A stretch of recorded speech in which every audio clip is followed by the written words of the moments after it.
श्री सद्गुरुनाथ रामचंद्र महाराज की जय। श्री सद्गुरुनाथ विष्णु महाराज की जय। श्री गुरुदेव दत्त मंगलमूर्ति मोरया पूर्णवाद की जय। गोपाल कृष्ण भगवान की जय। पंढरीनाथ भगवान की जय।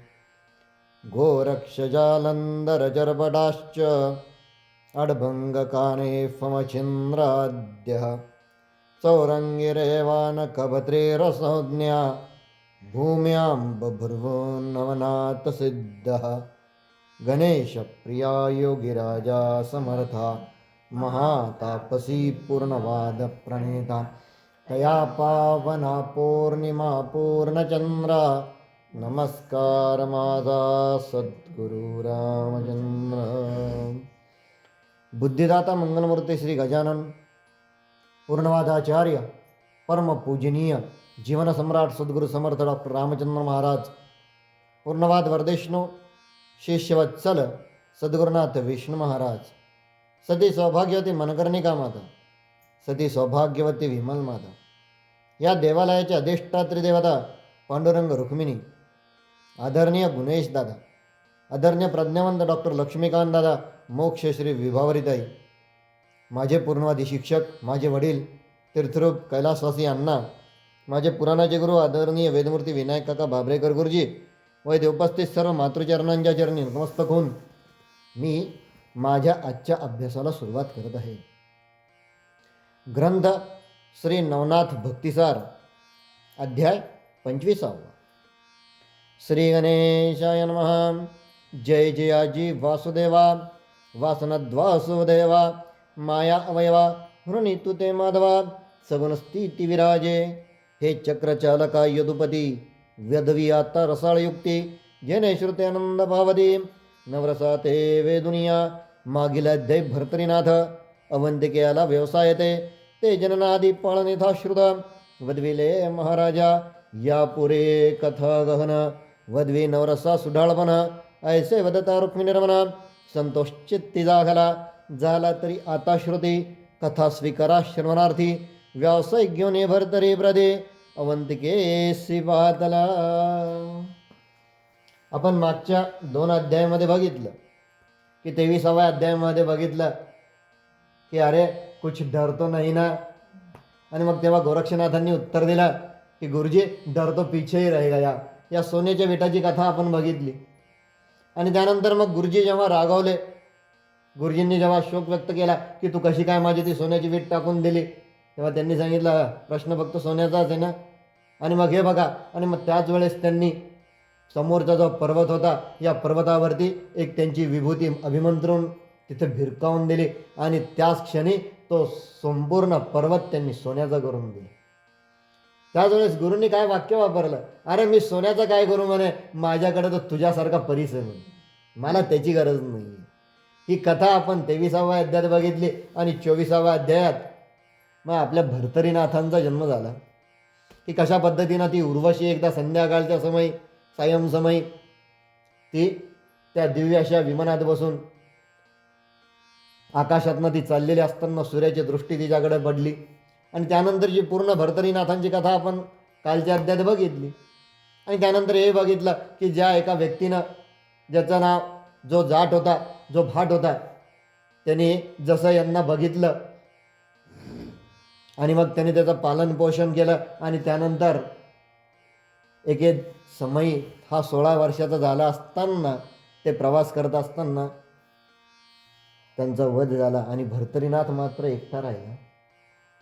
आणि मग हे भर्तरीनाथ जे आहेत हे समोरून काही वस्ती येत होती, काही व्यापारी जण चाललेले असताना हे त्यांच्यासोबत थांबले, त्यांच्याशी थोडासा वार्तालाप केला आणि त्यातला जो एक ज्येष्ठ व्यापारी होता त्यानं त्याला असं सांगितलं, हे वंजार समाजाचे सर्व व्यापारी होते आणि मग त्या व्यापाऱ्याने त्याला असं सांगितलं की तू काही काळजी करू नको म्हणे, आता तू आमच्यासोबत प्रवासाला चाल। आणि असं म्हणून मग आता आपल्या भर्तरीनाथाचा प्रवास जो आहे हा तिथनं सुरू झालेला आहे आणि ते आता अवंतिके नगरीकडे ते निघालेले आहेत। आणि अवंती नगरीकडे येत असताना मध्ये एक मोठा अशा प्रकारचं जंगल त्यांना लागलं आणि या व्यापाऱ्यांनी तिथे वस्ती केली. झालं, त्यांनी तंबू ठोकले. सर्व व्यापारी जे होते यांनी तंबू ठोकले. संध्याकाळचा ज्याला आपण म्हणता तो स्वयंपाक, तो पाक त्यांनी तिथे शोधला. सर्वांनी भोजन केलं आणि त्यानंतर या सर्वांनी मिळून शेकोटी केली आणि शेकोटीजवळ हे सर्व व्यापारी जे ते शेकत बसले. हे झालं असताना थोड्या वेळाने तिथे मध्यरात्रीच्या मध्यप्रहरी कोल्हे कुई ज्याला आपण म्हणतो, बरेचसे कोल्हे आले. त्या कोल्ह्यांनी कोल्हे कुई केली आणि नंतर ते कोल्हे पळून गेले. त्याच वेळेस त्या कोल्ह्यांची भाषा या भर्तरीनाथांना अवगत होती, कारण आपल्याला माहिती आहे की भर्तरीनाथांचा सांभाळ एका हरिणीनं केला असल्या कारणाने त्यांना पशुपक्ष्यांची भाषा अवगत होती. बरं, यांच्या अंतःकरणात हा विचार आला, यांना ती भाषा कळाली आणि यांच्या अंतःकरणात असा विचार आला की आपण यांचं मीठ खाल्लं, त्यामुळे आपण आपल्या इमानाला जागलं पाहिजे. आणि त्याच वेळेस मग त्यांनी त्यांच्यातल्या जे काही ज्येष्ठ व्यापारी होते त्यांना जवळ बोलवलं आणि त्यांना असं सांगितलं की हे कोल्हे काय म्हटले तुम्हाला कळालं नसेल, पण मला कळालं, कारण मला पशुपक्ष्यांची भाषा अवगत आहे. म्हणे सांग तुला काय कळालं. त्यांनी असं सांगितलं की थोड्याच वेळात काही तस्कर, काही लुटार येऊन आपल्यावरती आक्रमण करणार आहे. तर तुम्ही असं करा, तुमच्याकडचं जेवढं द्रव्य आहे हे द्रव्य तुम्ही झाकून ठेवा आणि त्याचप्रमाणे हातात शस्त्र घेऊन तुम्ही सावध राहा, मी पण तुमच्यासोबत आहेच. आणि मग असं करत असताना हे सर्वजण सावध झाले. यांच्याकडचं जेवढं केवढं द्रव्य होतं, व्यापारातून आलेला जेवढा केवढा पैसा होता, हा त्यांनी लपवून ठेवला आणि स्वतः शस्त्र घेऊन ते सावध राहिले. आणि थोड्याच वेळात जसे काही तस्कर आले, त्या तस्करांनी जसं व्यापाऱ्यांवरती हल्ला केला, यांनी त्यांना प्रत्युत्तर दिलं. नुसतंच प्रत्युत्तर दिलं नाही तर बरेचसे तस्कर या व्यापाऱ्यांनी ठारसुद्धा मारले आणि बाकीचे पळवून लावले. आणि हे सगळं गेल्यानंतर मग सर्वांनी भर्तरीनाथाचा तिथे मोठा जय जयकार केला. वा म्हणे, अरे म्हणे बालका, तू आमच्यासोबत आलास म्हणे बाळा, तुझ्यामुळे एक मोठं संकट टळलं. आणि मग हे सर्व झाल्यानंतर पुन्हा एकदा निवांत झाल्यानंतर पुन्हा रात्रीच्या 2 प्रहर गेल्यानंतर पुन्हा एकदा कोल्हे कुई ऐकायला आली. आता पुन्हा कोल्ह्यांचा आवाज ऐकायला आला आणि मग त्याच वेळेस त्यांनी विचारलं की नेमकी आता रे हा आवाज कशाचा आहे. आणि त्यावेळेस त्यानं सांगितलं होतं की हे बघा म्हणे, हा आवाज जो आहे ना म्हणे, तो हे कोल्हे आपल्याला असं सांगतात आहे की हे एक राक्षस आहे म्हणे आणि तो उत्तर दिशेकडून दक्षिण दिशेला तो चाललेला आहे. आता फक्त या कथेमध्ये मी फक्त एवढाच उल्लेख देतो आणि त्यानंतर पुढच्या कथेत आपण ती पूर्ण कथा बघणार आहोत. आणि मग अशा प्रकारे यांनी त्यांना ते सांगितलं की तो जो राक्षस आहे तो दक्षिण दिशेकडे तो चाललेला आहे, पण या अवंती नगराच्या नरेशानं अशी अट घातलेली आहे की जो कोणी या राक्षसाचा वध करेल त्याच्या रक्ताचा टिळा आपल्या स्वतःच्या माथ्यावर लावेल. आणि एवढंच नाही तर त्या राक्षसाकडे जे 4 अमूल्य अशा प्रकारचे रत्न आहेत, ते रत्न जो मला आणून देईल त्याला मी अवंती नगरीचा नरेश करेन, असं त्यांनी सांगितलेलं होतं. आणि हे सर्व भर्तरीनाथांनी हे जेव्हा या सर्वांना सांगत होते तेव्हा तेथे एक 16 वर्षाचा युवक हा तिथे गुप्त वेशानं राहत होता. मग आता हा युवक कोण होता, ही कथा आपल्याला आता बघायची आहे. आणि ही कथा या 25व्या अध्यायामध्ये आलेला आहे. ही कथा 25व्या अध्यायामध्ये ही कथा आलेली.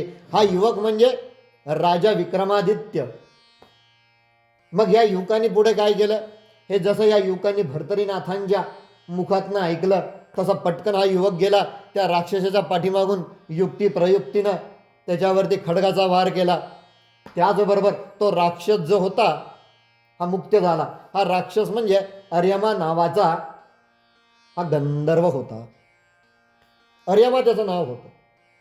हा गंधर्व एकदा कैलास पर्वतावरती गेलेला असताना भगवान शिव आणि माता पार्वती हे दोघं जण सारीपाट खेळत होते आणि यांचा डाव मोठा रंगात आलेला होता.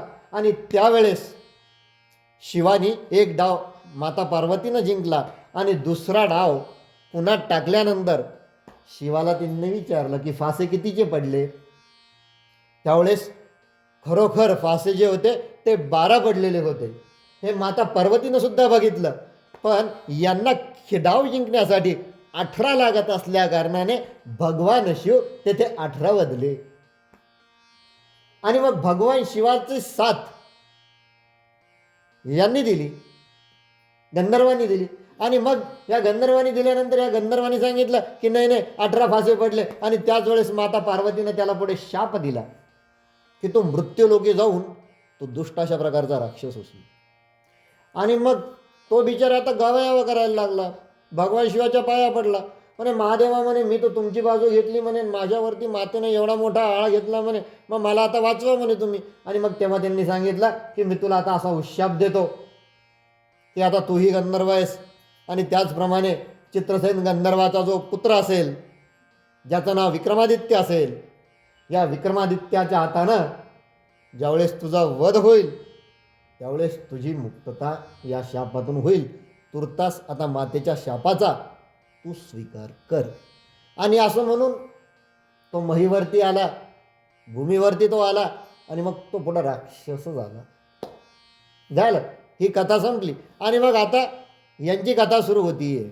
एकदा इंद्राच्या दरबारामध्ये मेनका आणि उर्वशी या दोघी जणी नृत्य करत होत्या.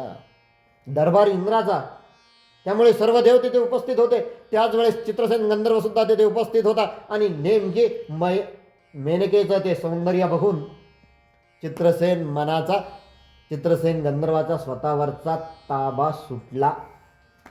आणि जसं त्याचा ताबा सुटला ते नृत्य चालू असताना हा उठला आणि यानं जाऊन तिचा हात धरला. जसा तिचा हात धरला तसा इंद्र चिडला. इंद्राला राग आला. इंद्राने स्पष्ट सांगितलं की अरे ही देवसभा असताना आमच्या कोणाची परवानगी न घेता सर्वांसमक्ष तू तिचा हात धरलाच कसा? जा, मी तुला शाप देतो, तू गर्दभ होऊन पृथ्वीवरची पडशील. सांगितलं, त्याला शाप दिला की तू गाढव होशील, तो पृथ्वीवरती राहशील. आणि मग तो पुढे सुद्धा दयावया करायला लागला.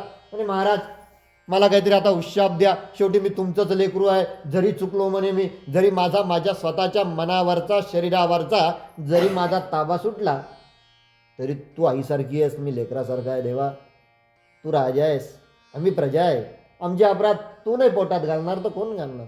आणि मग त्यावेळेस त्याला शाप असा दिला की तू आता गाढव होऊन पृथ्वीवरती पडशील. मग तो गाढव झाला पुढे.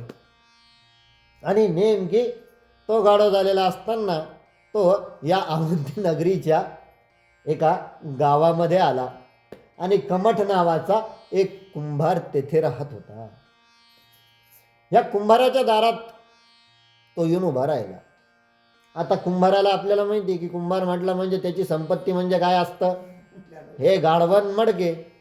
हा बिचारा रात्री झोपायच्या अगोदर ते सर्व जेवढे केवढे त्यानं ते मातीच्या वस्तू तयार केलेल्या असतात त्या मोजायच्या, गाढवं मोजायचे म्हणून झोपायचं.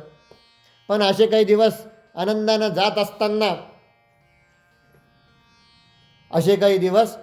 जात असताना एकदा या बिचाऱ्या कुंभारावरती एक मोठा प्रसंग आला आणि त्याला दारिद्र्य आलं.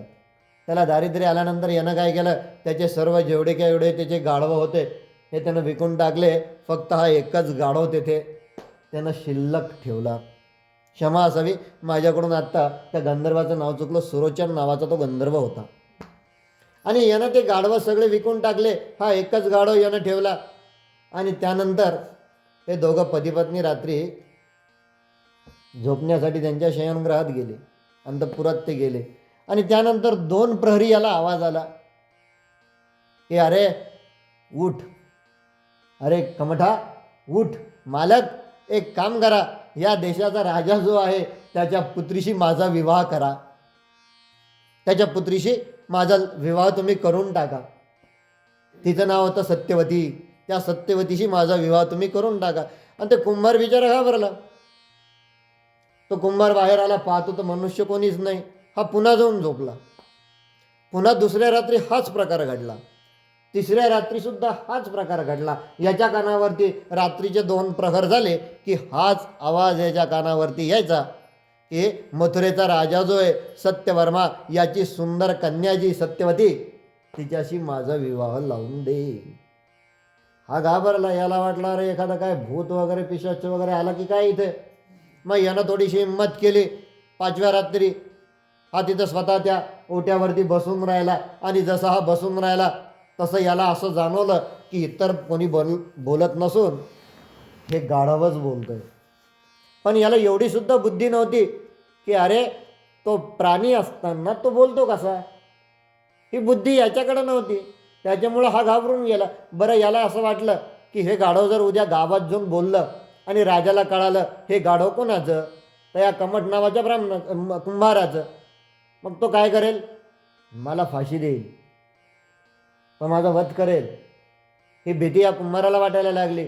आणि म्हणून मग त्यांनी त्याच्या पत्नीशी असा वार्तालाप केला की हे बघ म्हणे, हे गाढव फारच विचित्र दिसतंय म्हणे. हे दररोज माझ्या मागे लागतंय आणि मला सांगतंय म्हणे की त्या राजाशी, सत्यवर्मा राजाच्या कन्येशी माझा विवाह तू करून दे. हा माझ्या मागे लागला आहे म्हणे. आपण एक काम करू, आपण हे नगर याचा त्याग करू. आपल्याकडे आहे तरी काय म्हणे, आता एवढं एक गाढव राहिलेलं आहे म्हणे. कुठेही एखाद्या गावामध्ये जाऊन आपण वस्ती करू म्हणे, दुसऱ्या नगरामध्ये जाऊन वस्ती करू म्हणे आणि तिथून पुन्हा आपण आपला प्रपंच चालू करू. आणि त्याच्या पत्नीलाही ती गोष्ट आवडली. आणि मग त्यानुसार हे दोघंजणं एके सायंकाळ समय यांनी घरातले जेवढे केवढे काही वस्तू होत्या त्याच्याकडच्या या सर्व बांधाबांध या सामानाची केली आणि ते त्या गाढवावरती टाकलं. चालले, निघाले. आता नेमके नगराच्या जवळ आले. नगराच्या प्रवेशद्वाराजवळ जसे आले तसे पहारेकऱ्यांनी याला पकडलं. कुठे चाललास म्हणे, नगर सोडून. का चाललास, काचं उत्तर नव्हतं. कारण देणार कसं, पहारेकऱ्यांना सांगणार काय माझ्या गाढवाची अशी अपेक्षा आहे म्हणून. पहारेकरी ठेवतील का आपल्याला. आणि म्हणून हा बिचारा काहीच वादला नाही. तरी पहारेकऱ्यांनी 1दा 2दा 3दा 4दा विचारलं की का नगर सोडून चाललास, पण हा काही उत्तर त्यांना देईना. आणि मग शेवटी त्यांनी असं ठरवलं की याला आता पकडायचं आणि याला कैद करायचं आणि राजाला ही वार्ता देऊन सांगायची. झालं. या दोघ्या पती पत्नींना त्या गाढवासह ताब्यात घेतलं आणि यांनी ही वार्ता सत्यवर्माच्या कानावरती घातली. आता सत्यवर्मा जो होता, अवंती नगरीचा जो राजा होता, अत्यंत बुद्धिमान, प्रत्येक गोष्टीचा सारासार विचार करणारा हा राजा होता. आणि मग याच्या कानावरती जशी पहारेकऱ्यांनी ही बातमी घातली रात्री, तसं तो उठून त्याच्या त्या सभागृहामध्ये आला आणि सांगितलं बोलवा म्हणे त्याला. त्याला बोलवलं. कारण म्हणे काय झालं, नगर सोडून चाललास, आमच्या सेवकांनी काही तुला त्रास दिला आहे काय, काही तुला आमच्या सेवकांकडून काही तुला इजा दुखापत वगैरे झाली काय, का तुझा त्यांनी काही शारीरिक अथवा मानसिक छळ केला आहे काय. नाही नाही महाराज, तसं काहीही झालेलं नाही आहे, आपण मोठे प्रजावत्सल आहात म्हणे. पण माझी एक मोठी अडचण आहे म्हणे. म्हणे काय, मला सांग, मी तुझी अडचण दूर करतो. नाही म्हणे महाराज, तरी पण आता सांगू कसं म्हणे, जीभसुद्धा रेटत नाही आहे. हो म्हणे, चल मी तुला अभय देतो म्हणे, तुला काय वादायचं असेल ते सत्य वादून टाक. मग यांनी सांगितलं की एक काम करा म्हणे, मला इथं सांगता येणार नाही आहे, आपण थोडंसं बाजूला चला, मी आपल्याला एकांतात सांगतो.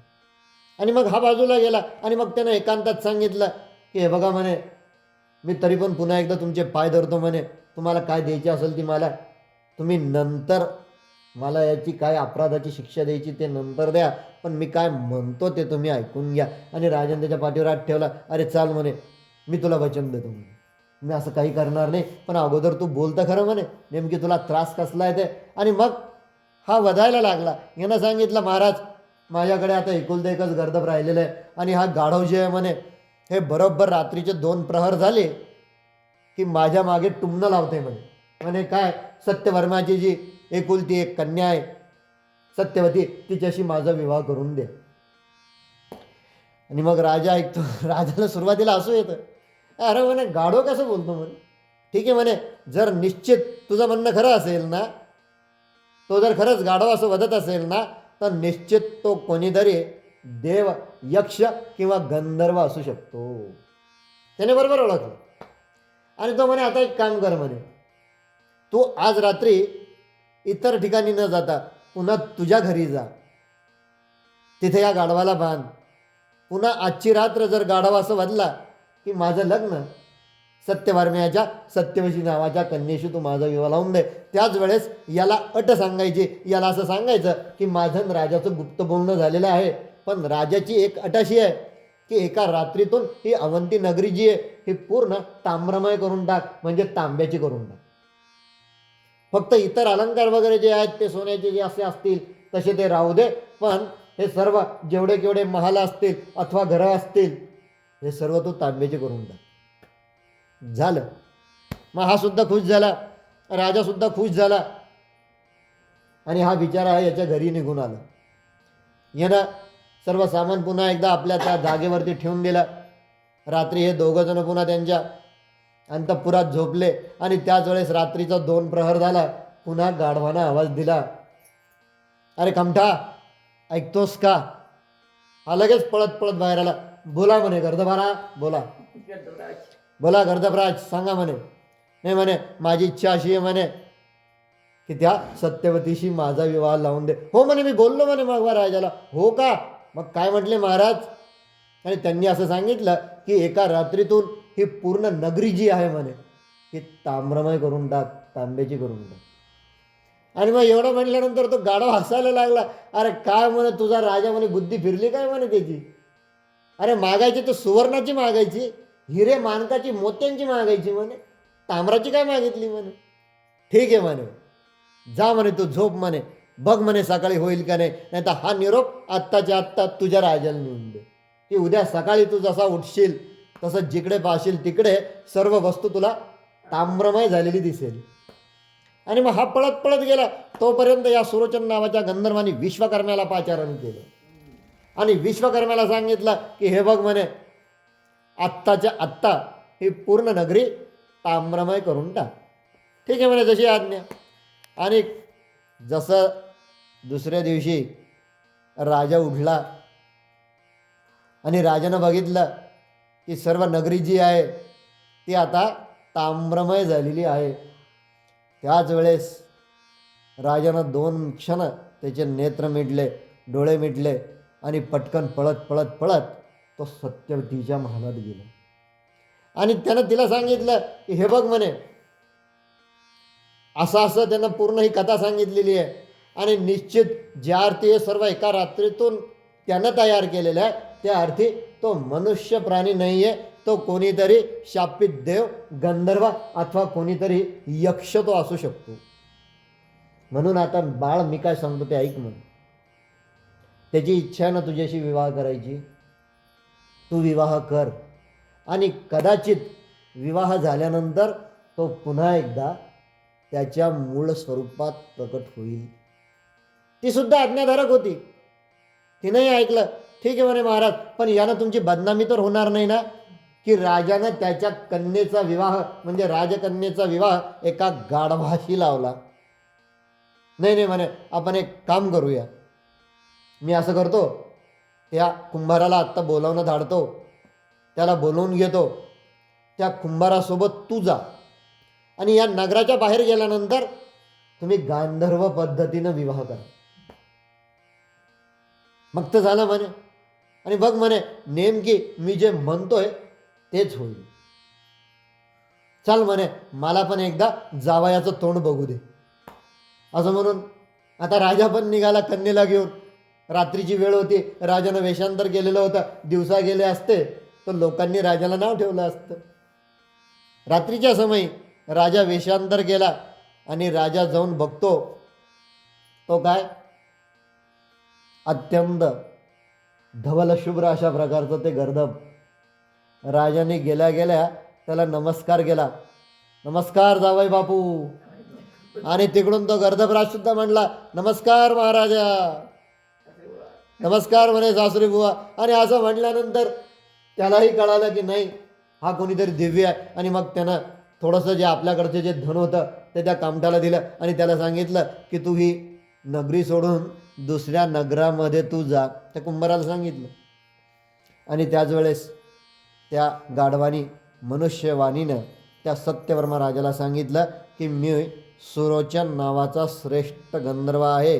फक्त इंद्राचा शाप असल्यामुळे मी गर्दभाच्या जन्माला आलेलो आहे, पण योग्य वेळ येताच मी माझ्या मूळ स्वरूपात प्रकट होईल आणि जी काय घडलं ते मी तुम्हाला व्यवस्थित सांगेल. त्यामुळे आपण आता निराश होऊ नका. इथे ही कथा संपन्न होत आहे. या कथेच्या श्रवणाने अथवा अध्ययनाने वाचनाने शापबाधा टळेल व सद्गुणी पुत्र होईल. आणि त्यानंतर मग ही पुढची कथा सुरू होती की आता हा कमट नावाचा ब्राह्मण जो आहे, कुंभार जो आहे, क्षमा असावी, हा कमट नावाचा कुंभार जो आहे तो स्वतःची पत्नी ती सत्यवती व त्या सुरोचन नावाच्या गाढवाला, कंसात गंधर्वाला घेऊन तो आता एका दुसऱ्या नगरामध्ये त्यांनी प्रवेश केलेला आहे.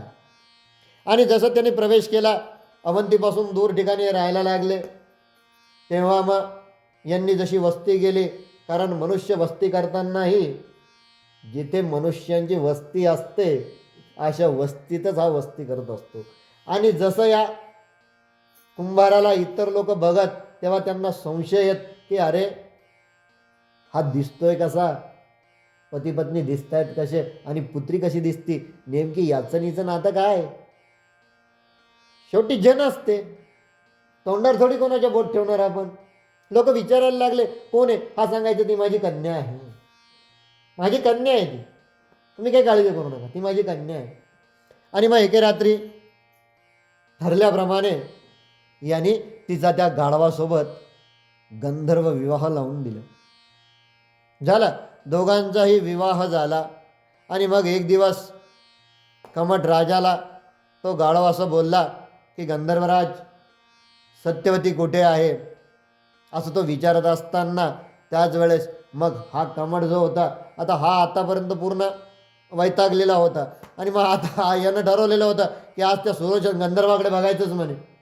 आणि मग आता त्या गंधर्वाला बोलायला लागला, काय म्हणे तुम्ही स्वतःला गंधर्व म्हणतात म्हणे, ती अत्यंत सुंदर सुलक्षण देखणी आहे म्हणे, ती कशी आहे आणि तुम्ही कशी आहात म्हणे. मग आता जमणार कशी म्हणे तुमची जोडी, ती मनुष्य तू गाढव, होणार कसं म्हणे पुढे, आणि मी किती दिवस सांभाळायचं म्हणे तुम्हाला. आणि मग अशा प्रकारे तो थोडं चिडल्यानंतर मग हा सुरोचन नावाचा जो गाढव होता, जो गंधर्व होता, हा पुन्हा त्याच्या मूळ स्वरूपात आला. आणि त्यानं त्याला असं सांगितलं की आता थोडेच दिवस राहिले, काळजी करू नको.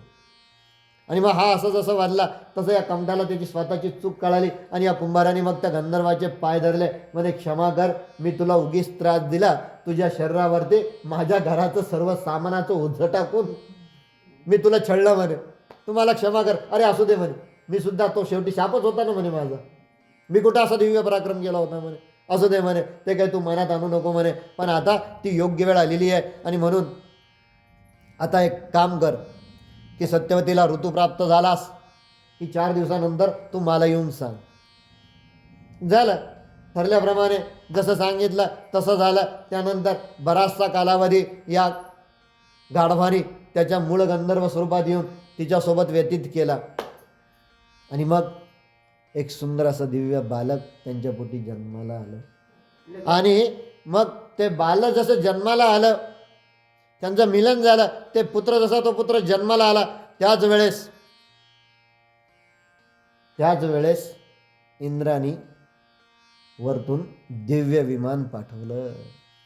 आणि मातली नावाचा जो त्याचा सारथी होता, त्या सारथ्याला त्यांनी पाठवलं. हा सारथी आला, ते विमान यांच्या घरासमोर थांबलं. सारथी आतमध्ये आला आणि आता तो त्या गंधर्वाला म्हणायला लागला, आता तू तुझ्या पुत्राचं मुख पुन्हा एकदा बघून घे, कारण आता आपली वरती जाण्याची वेळ झालेली आहे. आणि मग नंतर त्या सारथ्यानं सांगितलं, हा असा तसा पुत्र होणार नाहीये, हा शककर्ती राजा होणार आहे, हा अवंती नगराचा नरेश होणार आहे, विक्रमादित्य याचं नाव असणार आहे. त्यामुळे तुम्ही काळजी करू नका, याचं नाव विक्रम ठेवा सांगितलं. आणि त्यानंतर मग या गंधर्वाचा त्यानं हात धरला. अक्षरशः सत्यवती रडायला लागली.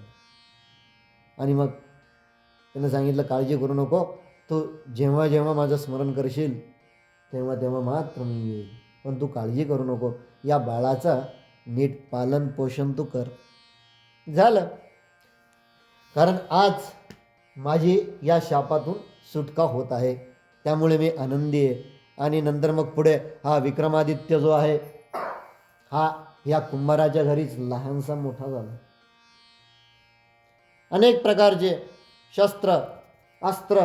आता तुम्ही हा विचार करताल की हा कुंभार होता, कारण त्या काळामध्ये एक अशी समाज व्यवस्था होती की फक्त राजपुत्रांनाच शस्त्रविद्या धनुर्विद्या ही शिकता येत होती. पण ज्यांना कोणाला सैन्यात भरती व्हायचं असेल त्या सामान्य जनांसाठी सुद्धा दुसऱ्या प्रकारची व्यवस्था असे. आणि तिथे हा बालक जाऊन ते शिकला. मग त्याच्यामध्ये घोडस्वार असो. आणि काय गरज होती हो याला शिकायची? आता गंधर्वाचा चिरंजीव म्हटल्यानंतर याला काय गरज होती? याला गरजच नव्हती ना. याला ते मुळातच ज्याला आपण म्हणतो दैवी गुण हा याच्यात असल्या कारणानं याला हे सर्व येत होतं. आणि म्हणून मग त्याच वेळेस हा पुढं हळूहळू आता मोठा व्हायला लागला. जसं मोठा झाला तसं काम काय करावं म्हणून हा राजाचा मूळ जकातीचं जे ठिकाण होतं त्या चौथऱ्यावर जाऊन बसत आणि मग थोडीशी माहिती काढत की कसं असतं जकात, कसं काय लावला जातो, मग किती मालावरती कसा जकात घ्यायचा, अन्न स्वरूपातल्या जर कधी काही वस्तू असतील म्हणजे ज्याला आपण धान्य म्हणतो त्याच्यावरती किती लावायचा, वस्त्र स्वरूपातला जर असेल त्याच्यावरती किती लावायचा, भाजी स्वरूपातला जर असेल त्याच्यावरती किती लावायचा. आणि अशा प्रकारच्या घरकामासाठी जे येणारे जे साहित्य असतात ज्याला आजच्या भाषेमध्ये आपण सरपण असं म्हणतो, जळण्यासाठी सरपण वगैरे जे असतं त्याच्यावरती किती स्वरूपात, ज्याला आपण आजच्या भाषेत GST आणि CST म्हणतो, याचा यानं चांगल्या पद्धतीने यानं अभ्यास केला. आणि त्याच ठिकाणी यांची वस्ती झालेली होती भर्तरीनाथांची. आणि मग त्या ठिकाणी याच्या कानावरती ते भर्तरीनाथाचे शब्द पडले की तो चित्रमा नावाचा राक्षस होता. तो चित्रमा नावाचा राक्षस जो होता तो मुळातच एक गंधर्व होता. आणि तो नंतर मग उत्तरेकडून दक्षिणेकडे तो जात होता. हे भर्तरीला माहीत नव्हतं. पण भर्तरीला त्या कोल्ह्यांच्या मुखातनं फक्त तो राक्षस जातो एवढं माहीत होतं. आणि त्या राक्षसाचा वध पुढे या विक्रमादित्याने केला. आणि मग तिथून पुढे जसा या विक्रमादित्याने त्याचा वध केला त्याच्या रक्ताचा टिळा आपल्या कपाळी त्यानं लावून घेतला.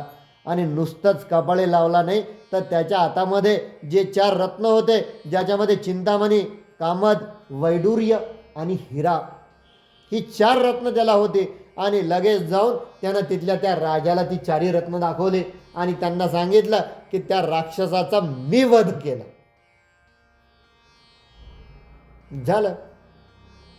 आणि एवढं सगळं करून हा घरी निघून आला. यानं पुढची कुठल्याही प्रकारची चौकशी शहानिशा या विक्रमादित्यानं केलेली नव्हती. आणि तिथनं तो घरी आला.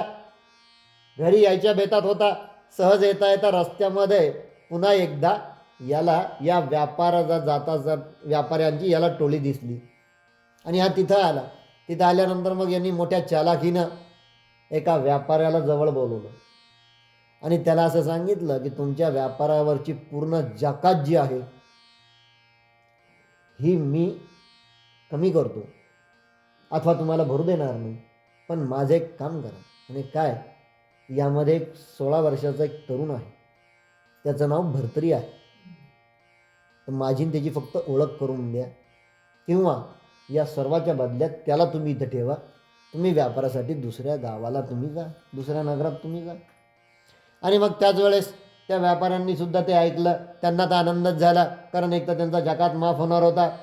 दुसरी गोष्ट आतापर्यंत त्यांचं सर्व सोनासुद्धा ते सुद्धा यांचं वाचलेलं होतं, कारण तस्करापासून भर्तरीनाथांनी याचं संरक्षण केलेलं होतं. आणि त्याच वेळेस मग यांनी त्या भर्तरीला आवाज दिला. अरे भर्तरी बघ म्हणे तुला कोण आवाज देतोय.